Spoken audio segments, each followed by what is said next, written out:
Bonjour à tous, c'est Sébastien et donc une vidéo aujourd'hui sur la Thaïlande, sur s'expatrier en Thaïlande. Est-ce que c'est un bon plan? Est-ce qu'il y a des points positifs? Est-ce que c'est compliqué à mettre en place? Bref, on répond tout de suite à toutes ces questions dans cette vidéo. Alors avant de commencer, eh bien, une petite, voilà, un petit plan sur le parc où je me situe aujourd'hui. Donc je me situe au parc de Lumpini, donc à Bangkok pour ceux qui connaissent. Donc si vous ne connaissez pas, eh bien c'est un parc vraiment très sympa, très chouette. Et il y a notamment beaucoup de personnes qui viennent courir ici le soir, qui viennent faire du sport. Donc bien, si vous êtes un sportif, eh bien, je vous recommande de le fréquenter en fin de journée quand les températures ont tendance un petit peu à descendre. Donc comme je vous le disais, eh bien l'objectif de cette vidéo c'est parler de l'expatriation en Thaïlande. Est-ce que c'est quelque chose qu'il faut faire? Beaucoup de personnes aujourd'hui se posent la question et se disent bah moi j'aimerais bien m'expatrier, j'aimerais bien changer de vie, j'aimerais bien quitter la France parce que j'en ai marre. Enfin bref, pour tout un tas de raisons, vous souhaitez donc quitter la France et puis bien comme vous connaissez, vous avez déjà vu pas mal de reportages sur la Thaïlande. Et puis bah, certainement ça a dû vous traverser l'esprit, vous devez très certainement vous dire est-ce que c'est un bon plan, est-ce que je dois le faire ou pas? Alors il y a du pour et du contre et c'est ce qu'on va discuter aujourd'hui donc dans cette vidéo. Alors on va commencer par les points positifs, hein. Forcément donc la Thaïlande c'est quand même eh bien, un lieu plutôt sympa pour donc avoir un train de vie relativement exceptionnel, puisque déjà si on parle de logement, aujourd'hui, eh bien, si vous louez ce qu'on appelle des condos, donc avec des systèmes où il y a beaucoup de services intégrés, donc vous payez un loyer, vous êtes dans un building, vous avez un condo plutôt sympa, donc avec des équipements neufs. Et puis en parallèle de ça, vous avez eh bien, tout ce qui est salle de fitness, la piscine, tout ça c'est gratuit, c'est intégré en fait dans vos charges et dans le prix que vous payez chaque mois. Donc ça c'est vraiment le côté eh bien, sympa qu'on trouve pas en France, donc ça c'est le côté cool. Alors ensuite c'est quand même un pays qui est relativement accueillant, alors aussi bien si vous voyagez seul ou en couple ou bien si vous voyagez en famille, hein. Moi je l'ai fait en famille, mes enfants sont venus passer plusieurs années ici. Et ce qui est bien ici à Bangkok notamment, mais vous avez aussi la même chose par exemple à Pattaya ou à Koh Samui, c'est que vous avez des écoles donc françaises. Donc ça c'est au choix, soit vous faites appel à des écoles donc françaises ou anglo-saxonnes. Alors bien entendu ça a un coût quand même, tout ça c'est vraiment c'est pas donné. Faut compter en moyenne en règle générale 500 € donc par mois par enfant. Mais vous avez des très bonnes écoles pour le coup et encore une fois qui sont très bien équipées, hein. C'est des écoles généralement où on retrouve des piscines, on retrouve des équipements de fou qu'on n'aurait pas en France. Moi je sais que mes enfants quand ensuite ils sont rentrés en France, eh bien, quand ils expliquaient à leurs amis qu'ils avaient une piscine olympique finalement, puisque c'est une piscine de 50 mètres, eh bien quand ils ont expliqué ça, personne ne les croyait parce qu'ils se disaient c'est pas possible, il ne peut pas y avoir une piscine dans l'école. Eh bien si, il y avait une piscine intégrée à l'école et puis je ne vous parle pas derrière de tous les services, tout ce qui était proposé donc, eh bien, par rapport aux études donc, des enfants. Donc tout ça c'est possible et c'est vrai que c'est un pays qui est bien organisé par rapport à ça, il y a des très bonnes écoles. Et après, eh bien, par contre, en fonction du lieu où vous allez séjourner, eh bien, les prix peuvent un petit peu varier. Alors la Thaïlande, ce qui est bien aussi, c'est que ça reste aussi un pays qui est eh bien, ouvert sur l'Asie, hein, puisque on est vraiment pas loin de tout. Finalement, on a 1 heure, voire 2 heures maximum de nombreux pays donc, asiatiques. Hein. Donc je pense notamment à Singapour, je pense à Hong Kong, je pense au Japon. Je pense à la Corée donc, du Sud, tout ça c'est des destinations que vous pouvez faire eh bien, sur le week-end, hein, par exemple si vous voulez voyager un petit peu ou si vous avez eh bien, pour des affaires professionnelles, eh bien, c'est tout à fait possible.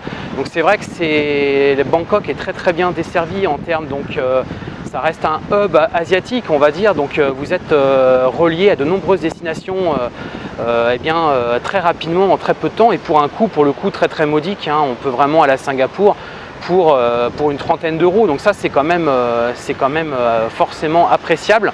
Donc c'est vrai que ça fait partie des points positifs par rapport donc à la localisation de Bangkok. C'est une place tournante qui permet eh bien, effectivement de rejoindre de nombreux pays asiatiques juste après. Alors on va ensuite donc parler eh bien, du nouveau visa qui s'appelle le Smart Visa. Donc je vous encourage à faire si vous êtes dans un domaine qui eh bien, qui est donc concerné par ce type de visa. Donc je vais vous décrire ça juste après. Le gros avantage de ce visa en fait, c'est que vous pouvez avoir un visa sur 4 ans. Alors généralement, eh bien, c'est des visas d'1 an et en plus, il faut des work permits derrière. Donc vous pouvez très bien avoir le visa B, donc le visa business, donc pour travailler.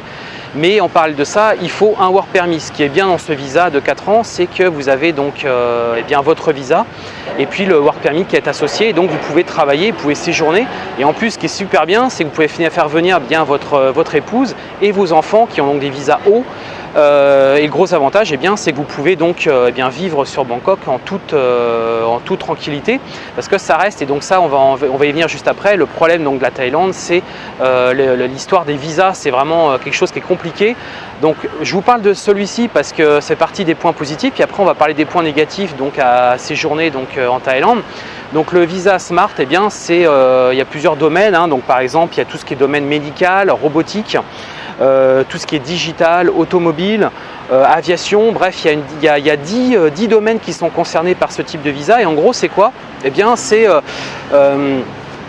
un visa qui vous est octroyé si vous êtes eh bien, une personne qui est hautement qualifiée dans ces domaines et que eh bien, soit vous allez monter une société, soit vous allez constituer, eh bien, vous êtes quelqu'un vraiment d'un expert dans ce domaine, eh bien, vous pouvez obtenir un visa parce que pour le coup le pays recherche des compétences dans ces domaines, donc eh bien, vous pourriez être concerné. Donc ça, c'est des choses que vous devez vous renseigner. Donc après, je peux vous donner moi des liens par rapport à ça pour vous aider à mieux comprendre.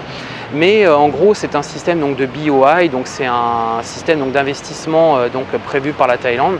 Donc il y a un site internet, il y a différents formulaires que vous pouvez donc, télécharger et qui peuvent vous permettre eh bien, de prétendre à ce type donc, de visa. Alors bien entendu, hein, c'est pas fait comme une lettre à la poste, puisque eh bien, faut présenter un business plan, il faut aussi donc, présenter eh bien, toutes les recommandations que vous pouvez avoir, vous avez pu avoir dans en France. Si vous avez des certifications, des diplômes par rapport à ça, bref, il y a tout un tas d'éléments qui sont pris en considération.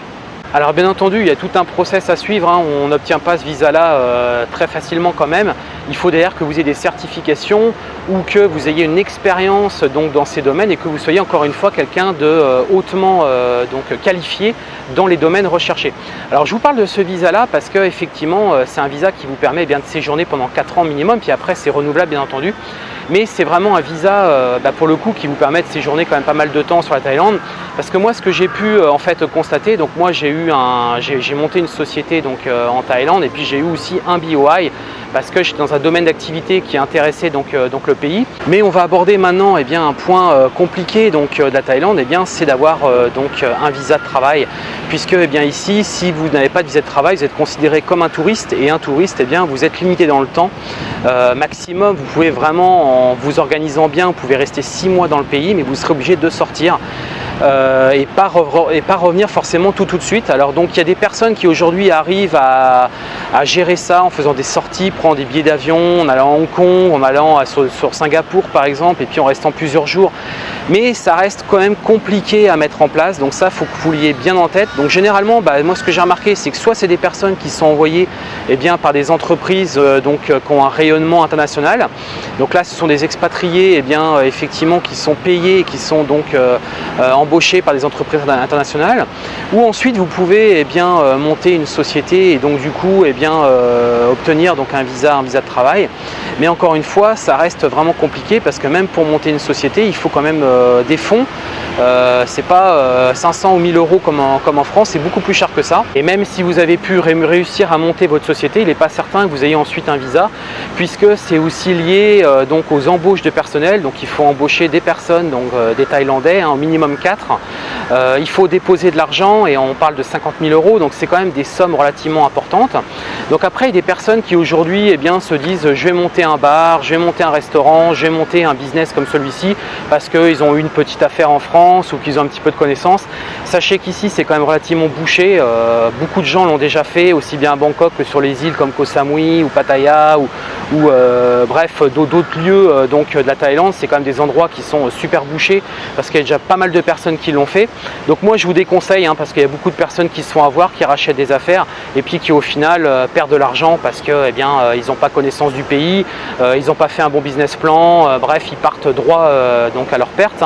Donc moi je vous encourage vraiment pas à faire ça. Si vous voulez vraiment séjourner ici, eh bien, soit monter une société dans un domaine qui n'existe pas, soit, eh bien, soit vous faites embaucher par une société internationale ou bien vous faites embaucher par une société ici locale, mais encore une fois, vous aurez donc un contrat local. Donc qui dit contrat local dit des prestations moins intéressantes, hein, notamment en termes de revenus. Eh bien, vous ne serez pas payé comme comme une personne, comme si vous travaillez en France, vous serez nettement moins bien payé. Mais par contre, vous aurez pour le coup votre visa. Parce que ce qu'il faut savoir, c'est que une entreprise ici, quand elle vous embauche, elle est obligée de vous faire un visa, un work permit, et encore une fois, un work permit, donc un permis de travail, c'est lié en parallèle à l'embauche de 4 tailles et 50 000 € en face. Donc vous doutez bien que les entreprises, si elles vous embauchent, c'est qu'elles ont vraiment un intérêt à vous embaucher. Il faut vraiment que vous ayez une grosse value, une grosse plus-value, une grosse valeur ajoutée. Sinon, si c'est pour embaucher un serveur ou des métiers comme ça, ils n'ont pas besoin et ils vont plutôt faire appel à des tailles. Donc ça, c'est vraiment le gros point compliqué de la Thaïlande. Donc préparez bien votre projet, ne partez pas comme ça tête en l'air, parce que vous allez voir, vous allez vite revenir ou vous allez vite changer de pays, mais vous n'allez pas rester en Thaïlande. Je peux vous assurer que ça ne marchera pas. Je connais beaucoup de personnes qui sont venues mais qui sont vite reparties derrière parce que ils n'avaient pas de visa tout simplement. Alors ensuite, il ne faut pas non plus trop se voiler la face, hein, parce qu'effectivement, oui c'est pas cher, oui c'est pas cher. Je peux vous assurer que oui c'est pas cher quand on vit dans des petites campagnes de la Thaïlande. Là, il n'y a pas de souci, c'est pas cher. Mais quand vous vivez sur Bangkok, croyez-moi bien, alors à part si effectivement tous les jours vous mangez une soupe et puis du riz. Alors autre chose aussi qu'il faut parler, hein, alors on entend beaucoup, oui c'est pas cher, train de vie super intéressant. Alors oui et non, puisque alors à moins que vous viviez à la campagne dans un coin reculé de la Thaïlande, là effectivement ça sera vraiment pas cher. Mais je peux vous assurer que si vous vivez dans des lieux touristiques où il y a pas mal d'étrangers, notamment Bangkok, hein, les prix sont vraiment, ça reste cher, et on reste sur les prix qu'on peut trouver en France, hein, notamment même sur les logements. Si vous commencez à avoir un logement, vous voulez un logement plutôt sympa, spacieux, avec la piscine à débordement, avec un grand building, avec une vue sur tout Bangkok, tout ça, ça a un coût, hein. Aujourd'hui, les prix ont tendance à monter, et si vous souhaitez la vivre comme ça, là pour le coup vous allez voir que ça va vraiment être cher et que ça ne sera pas du tout comme vous le pensiez initialement. Donc pareil pour la nourriture, hein, si à un moment donné effectivement si vous mangez tout le temps thaï, vous mangez des soupes, vous mangez du riz, là il n'y a pas de souci. Si vous vivez à la Thaï, effectivement ça va vraiment pas vous coûter cher. Mais je peux vous assurer qu'à partir du moment où vous vivez un petit peu de temps ici, ça c'est rigolo au début, ou c'est rigolo où ça se fait on va dire quelques fois dans la semaine, mais on a quand même des Européens, on sait ce que c'est manger français, on sait ce que c'est boire un petit verre de vin. Faut savoir que le vin ici c'est 3 fois le prix d'une bouteille en France, donc tout de suite ça calme. Et donc vous allez voir que pour le coup, si vous commencez un petit peu à manger européen, là pour le coup les prix vont exploser et vous serez plus du tout dans les budgets que vous étiez situé, vous étiez fixé initialement. Et là pour le coup, c'est comme si vous viviez en France, c'est les mêmes coûts, les mêmes prix. Donc à part peut-être effectivement le taxi qui est un peu moins cher, mais il y aura des petites choses comme ça, mais vous verrez que c'est pas ça qui vous permettra de faire des économies. Aujourd'hui, ce qui permet de faire des économies, c'est surtout le logement et la nourriture. Donc si à un moment donné vous allez sur des logements bien situés, plutôt sympas et tout, vous allez voir que les prix ça sera pas du tout des prix avantageux. Et puis pareil pour la nourriture, si à un moment donné vous voulez vivre, manger comme un Européen, vous allez voir ça va vous coûter vraiment très très cher. Alors j'entends beaucoup de personnes qui disent oui mais moi je vais faire ci, moi je vais faire ça. Bon, je peux vous assurer qu'en passant du temps ici, au bout d'un moment on a envie de se faire plaisir, et si c'est pour vivre en Thaïlande et puis rogner sur plein de petits plaisirs, vous allez voir qu'au final ça sert à rien, quoi. Autant rester en France avec son petit confort et puis effectivement vivre avec le salaire qu'on a en France. Mais si à un moment donné vous êtes ici, vous vous privez de tous les plaisirs, c'est pour manger thaï tous les jours. Alors je dis pas que c'est que c'est pas bon, mais bon, à un moment donné on a aussi envie de se faire plaisir. Vous allez voir que pour le coup les petits plaisirs ils coûtent cher. Si vous gagnez pas suffisamment d'argent, vous allez voir, vous allez vite être déçu, vous allez vite vous dire finalement c'est pas aussi cool que ça, parce qu'encore une fois je pense qu'on est aujourd'hui, on aime beaucoup les plaisirs, on aime beaucoup les services, on aime bien voyager, on aime bien utiliser des services sympas. À un moment donné, si vous utilisez, vous allez voir, vous allez exploser votre budget. Et encore une fois, à moins de rester dans votre petit appartement vieux, mal placé à l'extérieur de Bangkok, et vous bougez pas, vous restez le week-end dans votre appartement, franchement je vois pas l'intérêt de la Thaïlande. Donc du coup, parce qu'encore une fois, on y vient ici aussi pour profiter, pour visiter, pour voyager, pour se déplacer, tout ça, ça a un coût. Même si effectivement, on trouve des choses qui sont aujourd'hui pas très chères, on peut se déplacer au pas très cher. vous allez voir que le budget, eh bien, l'argent se dépense très rapidement ici. Donc voilà, donc du coup, non loin l'idée qu'il faut absolument pas s'expatrier en Thaïlande, mais vous allez voir que c'est pas si simple que vous le pensez. Et puis si vous avez des questions, n'hésitez pas à me contacter, moi je serais très heureux qu'on puisse échanger par rapport à ça, ou même si vous avez des commentaires à faire, eh bien n'hésitez pas à les laisser. Mais moi je vous fais cette vidéo en toute transparence, en tant que personne qui vit ici. Moi j'ai eu de la chance, j'ai monté une société, ça a marché, j'ai gagné de l'argent, donc j'ai pu me faire plaisir. Mais je peux vous assurer, je connais aussi beaucoup de personnes qui ont eu des désillusions, hein, qui pensaient qu'il suffisait d'ouvrir un petit resto en bord de plage et puis c'était parti. Bah oui, mais bon, c'est pour avoir 2-3 clients qui vont payer en plus 50 bahts ou 100 bahts ou 150 bahts, donc un menu, puisque c'est ça aussi qu'il faut bien prendre en considération, c'est que le business plan, on n'est pas sur des rentrées d'argent comme on a en France, on est sur des revenus beaucoup plus faibles. D'ailleurs, même pour moi avec ma société, voilà, les prestations que j'offre aujourd'hui, si j'offrais les mêmes en France, on serait sur des prestations au moins 2 fois, voire 3 fois payées de manière supplémentaire. Donc tout ça, il faut bien l'avoir en considération. Voilà, j'espère que cette vidéo elle vous a plu. N'hésitez pas à laisser vos commentaires en bas de la vidéo. Encore une fois, si vous souhaitez vous expatrier en Thaïlande, c'est possible. Je connais des personnes pour qui ça a marché, pour moi ça a marché, mais je connais aussi des personnes pour qui ça n'a pas bien fonctionné parce qu'ils avaient mal préparé leur projet, ils sont un petit peu venus en mode express et pour le coup, ils sont vite repartis ou ils ont vite été dans d'autres pays que la Thaïlande. Voilà, je vous dis à très bientôt et puis si vous venez en Thaïlande, je vous souhaite un agréable séjour et puis une très bonne installation. Ciao!